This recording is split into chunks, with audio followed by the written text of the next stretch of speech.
Шановні українці і українки, сьогодні майже весь день тривала робота в Одесі після нічного удару шахедів. Більшість вдалося збити, але, на жаль, не всі. Знов були влучання по енергетиці, по житловим будинкам. На жаль, 3 людини загинули. Серед них маленька дитина. Мої співчуття рідним. 18 людей поранені. Усім надано необхідну допомогу. Ми неодноразово пропонували Росії припинити вогонь, хоча б на Великдень, на цей особливий час року, але для них всі часи однакові. Для них немає нічого святого, і якщо Росія може собі дозволити війну, може профінансувати її, Росія до миру сама переходити не захоче. Тому так важливо не збавляти у тиску на агресора. І кожен у світі, хто це розуміє, розуміє, як наблизити мир.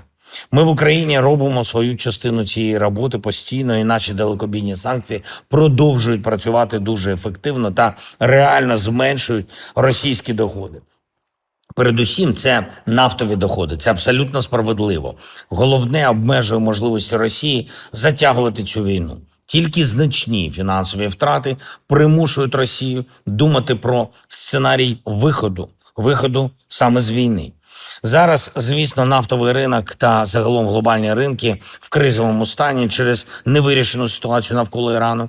Нафтові країни тепер і Росія серед них можуть заробити більш. Наші дрони, наші ракети Росію в цьому обмежують. Я дякую нашим воїнам за влучність. Сьогодні, зокрема, про діпстрайки говорили з головнокомандувачем та начальником Генштабу. Я дякую і тим партнерам, які продовжують тиснути своїми методами, відповідними санкціями, зупинкою танкерів та обмеженнями на постачання сучасного обладнання в Росію. Все, що росіяни можуть заробити на шокових цінах на нафту, вони віддадуть на війну. Цей пріоритет у них поки що не змінився. Тому кожне наше обмеження їхньої здатності експортувати нафту правильне. Якщо Росія буде готова припинити удари по нашій енергетиці, ми будемо готові відповісти їм дзеркально. І така наша пропозиція через американців у російської сторони є. Ми працюємо зараз також дуже предметно по документах з американською стороною. Як і домовлялись, Україна готує свої пропозиції, своє посилення документу про гарантії безпеки. Саме гарантії безпеки – це ключ до реального закінчення війни, до тривалого миру, взагалі до такої політичної та юридичної ситуації, щоб війну можна було закінчити і щоб у людей була довіра до процесу. Важливо, щоб партнери нас в цьому чули і щоб і надалі у перемовинах ми йшли продуктивно. Зараз багато зневіри у дипломатії, не тільки тут щодо війни Росії проти України, але від усіх учасників дипломатичного процесу залежить, що буде результатом та чи буде результат. І ми фактично кожен день ми контактуємо з американською стороною на різних рівнях, щоб результат був. Ще одне. Зараз наша команда докручує домовленості з візитів цими днями. Керівник «Нафтогазу» працює з турецькою стороною, щоб реалізувати все те, про що ми говорили позавчора у Стамбулі. Спільна робота з Туреччиною для нас – це одна з гарантій енергетичної безпеки, логістичної безпеки. Хороше підґрунтя є, щоб зробити нові спільні кроки. Ця зустріч з президентом Ердоганом була однією з найбільш позитивних за всі роки. Дякую. Дипломатична частина нашої команди працює також і по Сирії, щоб посилити нашу взаємодію. Ми вже відновили повноцінні відносини. Треба відновити і постійну дипломатичну присутність, постійну взаємодію.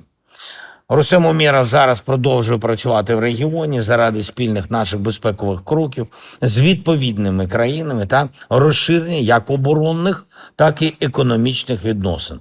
Вже є наші домовленості з Саудівською Аравією, Еміратами, з Катаром, з Йорданією. Також Оман, Бахрейн є зацікавленість. Україна вперше в історії не просто представлена в регіоні Близького Сходу та Затоки, а є там бажаним та сильним партнером. Україна однією з перших принципово підтримала регіон, коли почались атаки від іранського режиму.